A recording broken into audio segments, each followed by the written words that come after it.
When Jessica Alexanderson started scuba diving, her heart was set on finding beautiful marine life in Puget Sound.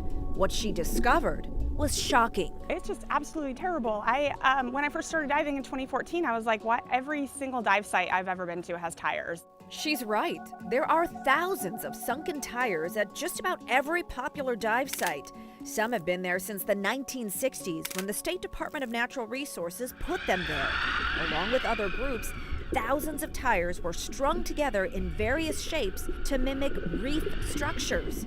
But why? They were targeting rockfish and they were targeting lingcod because there was kind of a dip in their population at the time that these tires were installed. So they were intended to boost these fish for recreational fishing purposes. But researchers say there was no boost. DNR follow-up surveys to most areas showed the tire plan fell flat, and any potential harm to the health of the sound was already in motion. I understand they're not decomposing. Public Lands Commissioner Dave Upthegrove says concerns went beyond the tires themselves. When the ropes that tied them together dissolve, and they can end up spreading out and actually damaging habitat and damaging wildlife instead of enhancing it over time.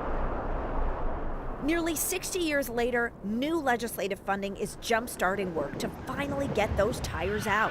In just one area, DNR removed about 2,500 tires by Tolmie State Park near the mouth of the Nisqually River. Commissioner Upthegrove says removing all the tires will likely cost more than $7 million. Putting tires in Puget Sound may simply not make sense to the average Washingtonian. So it doesn't surprise me. At the time, it seemed like a good idea based on what they knew then. And now we're doing the best thing we can for salmon and orca and habitat based on what we know now. They're chiselers with their teeth. And so if they're chiseling on the tire, that's going to be releasing small amounts of rubbers and all the chemicals that are in it. You know, there's things breaking down over time, but then there's also animals that can break it down faster, and the urchins are actually one of those. Marine biologist educators at places like Highline College's Mass Center Aquarium on Redondo Beach in Des Moines are relieved to see the decades-old tire plan reversed. Every step is a positive step. The health of the Puget Sound, the health of our environment affects us. One of the reasons climate change is worse is because the environment is less healthy.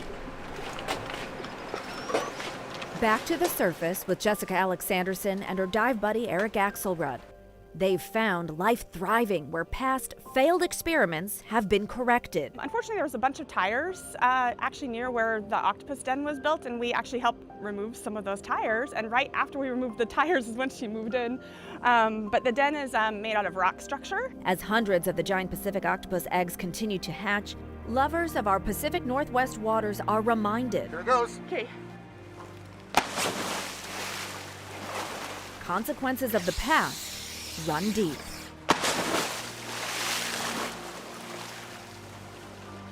Most of the tires in Puget Sound look like this one, but there are a variety of sizes, including semi-truck tires. While many of these tires are starting to come out of Puget Sound, the DNR team tells me there's a major issue it's going to have to deal with.